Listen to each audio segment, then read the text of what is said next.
queria agradecer, queria convidar os palestrantes para se sentarem aqui, para a gente conversar um pouco. Ouvimos as perguntas da plateia.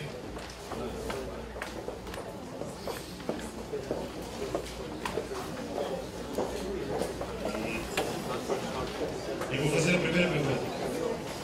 Em que a vossa iniciativa de buscar o rótulo ambiental da BNT se insere, se é que tem uma política maior, uma estratégia maior relativa à sustentabilidade das vossas organizações ou das vossas empresas? É como eu mostrei, a política ambiental da ArcelorMittal é global e dos seus vários itens da política incentiva alguns itens que são claros dentro do guia do procedimento, né, da rotulagem ambiental. Então, a primeira coisa foi a política. Segundo motivador forte foi que nós certificamos um coproduto num determinado momento, o concorrente certificou produtos da construção civil. Aí depois disso nós falamos, então, já que ele também certificou, nós vamos buscar uma certificadora que tem mais tradição, mais nome de mercado e vamos certificar os produtos de construção civil. Então, primeiro, a política. Segundo, a concorrência. Então, foram dois grandes aspectos.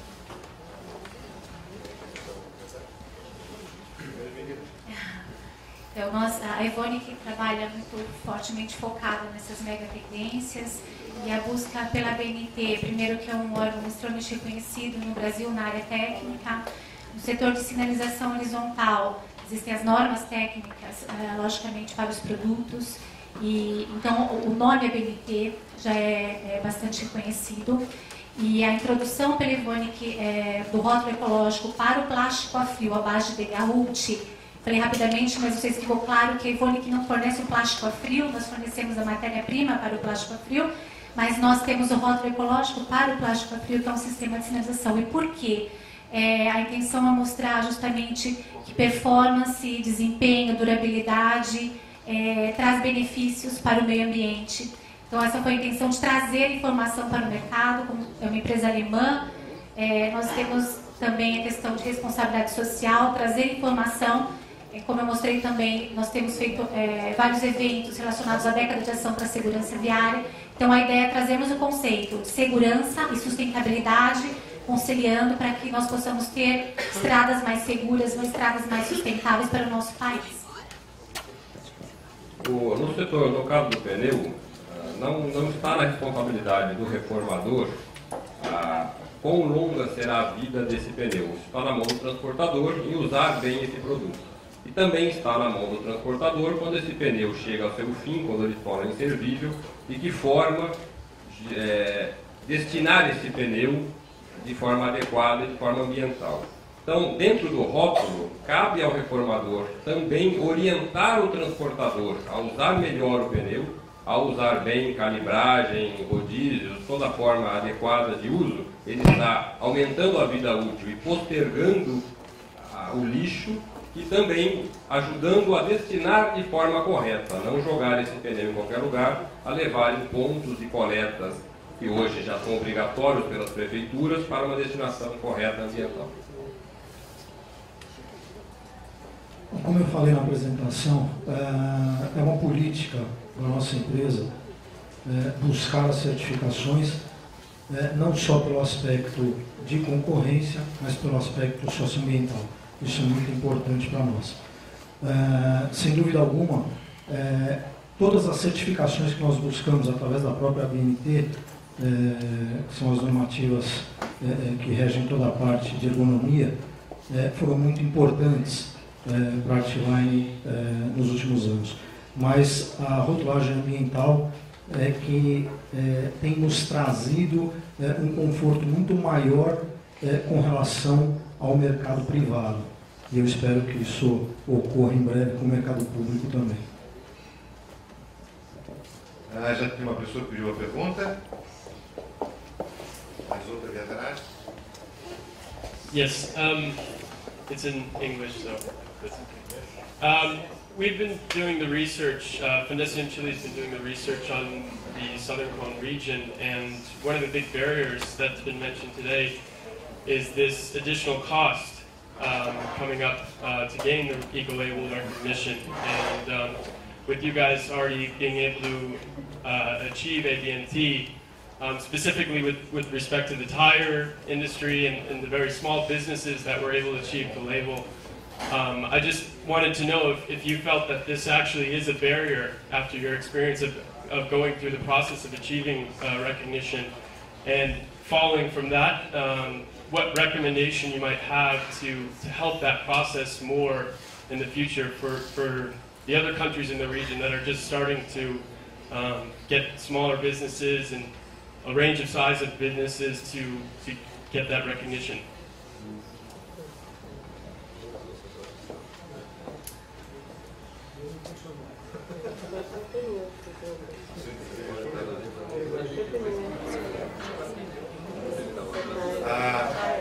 Aqui está sem equipamento de tradução, só agora me dei conta disso.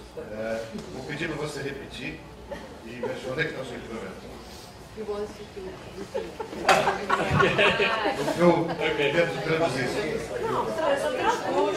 É sobre os seus custos, se você encara os custos como uma barreira, o que é que pode ser feito para ultrapassar essa dificuldade? Não, realmente o processo aumenta custos.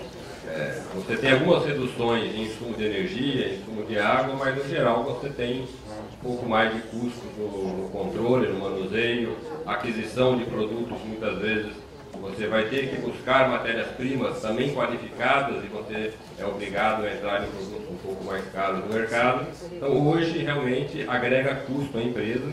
O nosso setor acredita que isso no médio prazo vai se traduzir em facilidade de venda, em consumidores melhores, mas no momento é um investimento que o setor faz.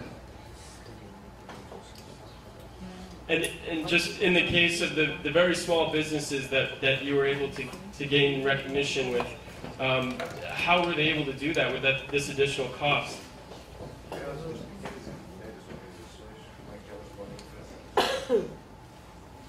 O setor, como eu comentei, são 1.300 empresas aproximadamente. Nós temos 5 no momento certificadas. Obviamente, começou-se das maiores, das médias e maiores do setor. Estamos tentando levar isso a pequenas empresas, junto com a ABNT, tentando formar pool de empresas, grupos que consigam dividir custos de certificação, de processos, de ensaios, para que a gente torne isso viável à pequena empresa. Individualmente, a pequena empresa vai ter dificuldade de alcançar o rótulo.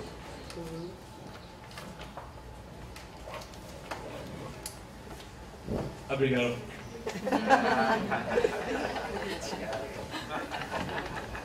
Bom, eu queria colocar o problema das políticas públicas, voltar a essa tecla. Por quê?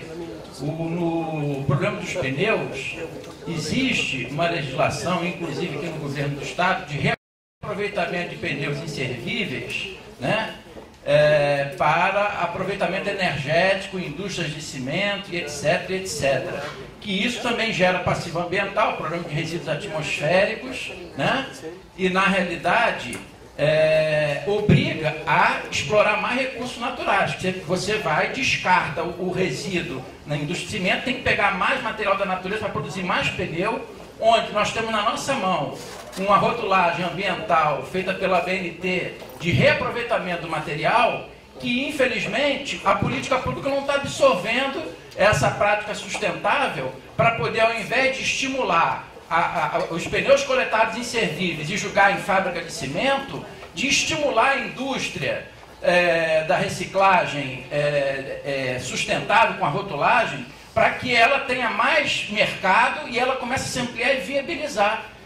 Não sei se deu para você entender esse descompasso nessas práticas sustentáveis da rotulagem ambiental que eu falei de manhã, com um descompasso com as políticas públicas, que na realidade estão usando uma forma sustentável, entre aspas, de pegar pneu para produzir energia, quando você tem uma outra opção muito mais sustentável. Então, obviamente, qual é o objetivo? É priorizar essas indústrias da reciclagem para você diminuir o passivo ambiental e diminuir a exploração de recursos naturais, e o que faltar é que você joga para a energia, o que é óbvio, mas não tem nas políticas. Então, qual é a sugestão que eu daria para a BNT e para os órgãos de rotulagem ambiental? Eu acho que para fortalecer as próprias empresas e estimular o mercado da rotulagem ambiental, que seja divulgado essas rotulagens da BNT para os órgãos públicos, para que esse programa, por exemplo, de governo do Estado está fazendo, me parece que o federal também, de coleta de pneu, eu estou dando como exemplo, mas existem outros,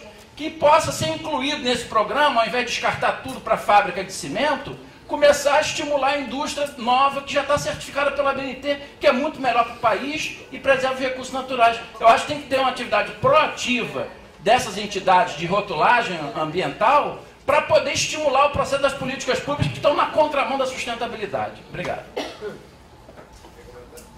É o anseio do setor, sem dúvida, levar essa mensagem ao governo, a todos os decisores, porque o grande custo aí é o deslocamento do pneu inservível até a cimenteira, até qualquer outro destino. Esse é o custo. Depois que ele está lá, ele se transforma em energia. Mas a logística de recolhimento, de evitar que esse pneu vá para um rio, vá assorear, vai gerar problemas, pegar e levar é um custo muito alto. Então essa é a dificuldade do setor. Também gostaria só de fazer uma colocação. Essa questão de promoção realmente acho bastante importante e não só as autoridades, mas todo o envolvimento da sociedade, né? As indústrias também que são certificadas, eu acho que tem essa incumbência de fazer essa divulgação do que é o rótulo ecológico. A gente tem participado de eventos em órgãos públicos para falar sobre o que é o rótulo ecológico. A gente está no momento que realmente precisa conscientizar todos os níveis, porque muitas vezes eu pessoalmente visito autoridades públicas em vários níveis e você percebe que tem uma esfera que muitas vezes tem um conhecimento sobre a situação e outras esferas que não. Então as empresas, as indústrias, eu acho que tem que ter o apoio muito forte do governo, mas também as empresas, a sociedade de modo geral tem que se movimentar nesse sentido, e esse é um exemplo, né, esse seminário onde a gente está discutindo essas ações. Então a gente tem promovido eventos também para falar sobre o rótulo ecológico, a importância, e meio que catequizar mesmo, mostrar o processo e em todos os níveis aí das autoridades públicas. Acho que isso é bastante importante, fica a mensagem para as autoridades, principalmente, como fazer essa disseminação de informação dentro dos órgãos públicos, né? Porque muitas vezes na esfera superior você tem um conhecimento amplo, mas quando você vai falar, por exemplo, sinalização horizontal, que é a área que a gente atua, com quem faz uma especificação técnica, muitas vezes não se tem a mínima noção do que é um rótulo ecológico ainda no Brasil. Tem mais uma pergunta? Eliane, da 3M do Brasil.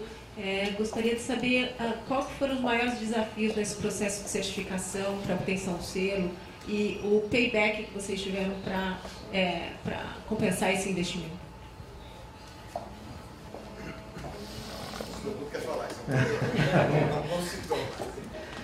Na verdade, as maiores dificuldades que nós encontramos foram relacionadas ao que nós utilizávamos de maquinário para produção da nossa linha como um todo, e o que nós percebemos que nós teríamos que adquirir para atender a rotulagem, para atender a certificação.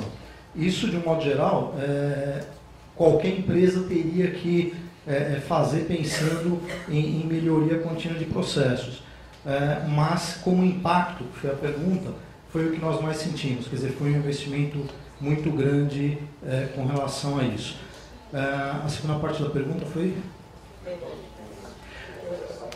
Na verdade, nós imaginávamos ter esse payback em 3 ou 4 anos, mas a gente sabe que não é possível.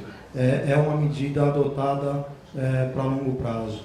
Então, acredito que esse retorno possa vir aí em 6, 7, 8 anos. É um investimento forte. Eu não digo dificuldade que nós tivemos. A gente foi trabalho a mais, porque nós iniciamos, conforme eu falei, com 2 certificadoras. Uma objetivando curto prazo, outra médio prazo. E uma coisa que nós aprendemos, que foi um aprendizado muito interessante, foi a qualificação de fornecedores. Então, nós, além de conhecer muito bem os nossos processos, os impactos ambientais do nosso negócio, nós tivemos que ir na cadeia de fornecedores. Então, a gente chegou no principal fornecedor, nos fornecedores críticos, nós ainda demos um passo atrás no fornecedor principal do fornecedor.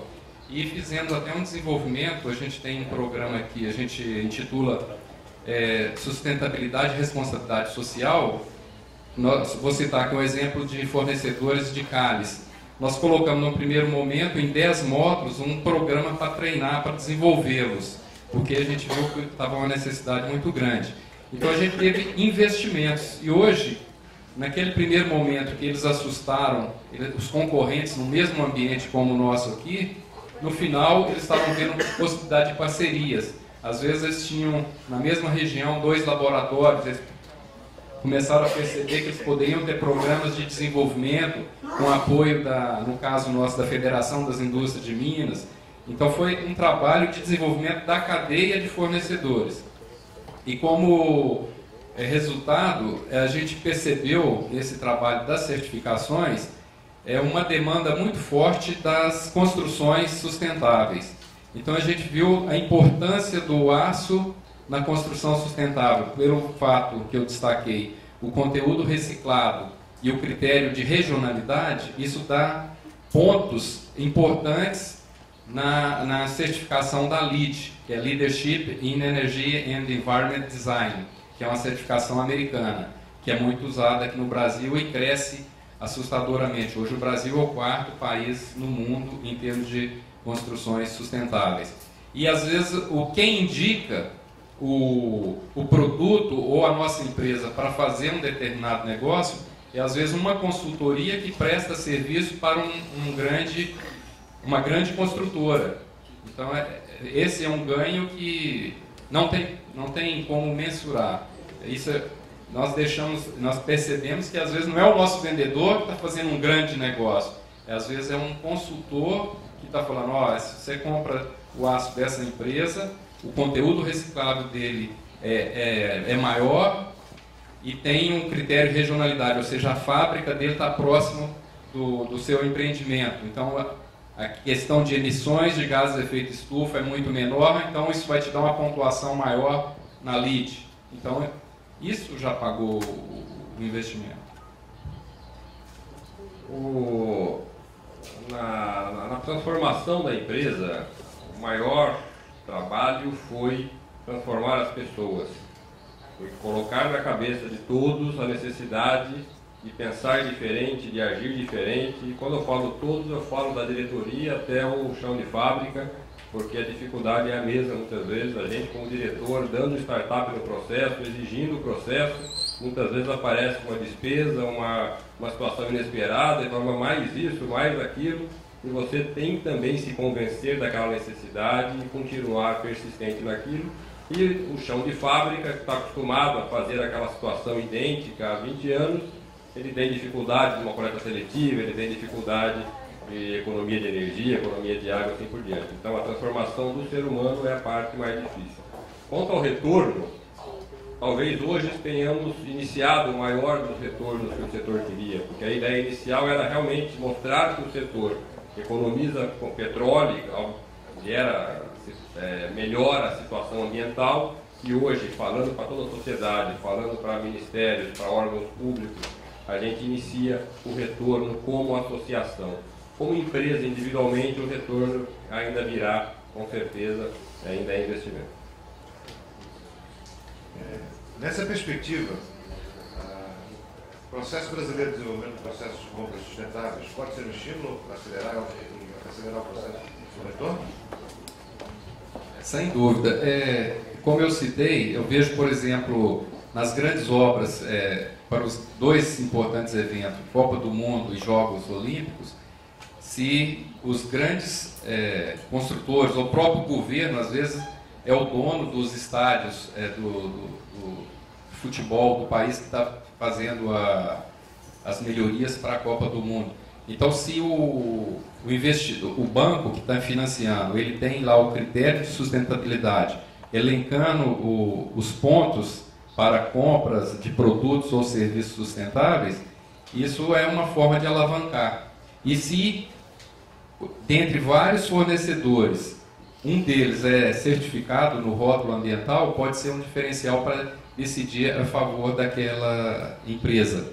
E conosco isso aconteceu. Tanto é que eu citei, cerca de 60% do aço nos estádios para a Copa do Mundo foram fornecidos pela ArcelorMittal. Então, o regime diferenciado de compras não é só para a Copa e para os Jogos Olímpicos, mas inclui também obras do PAC, se eu não estou enganado. Assim, do Programa de Aceleração do Crescimento. E a gente tem participado de 5% do PIB em compras públicas, né? Pois é, então é significativo. Mais perguntas da plateia? Não? Pronto, então queria agradecer a vocês.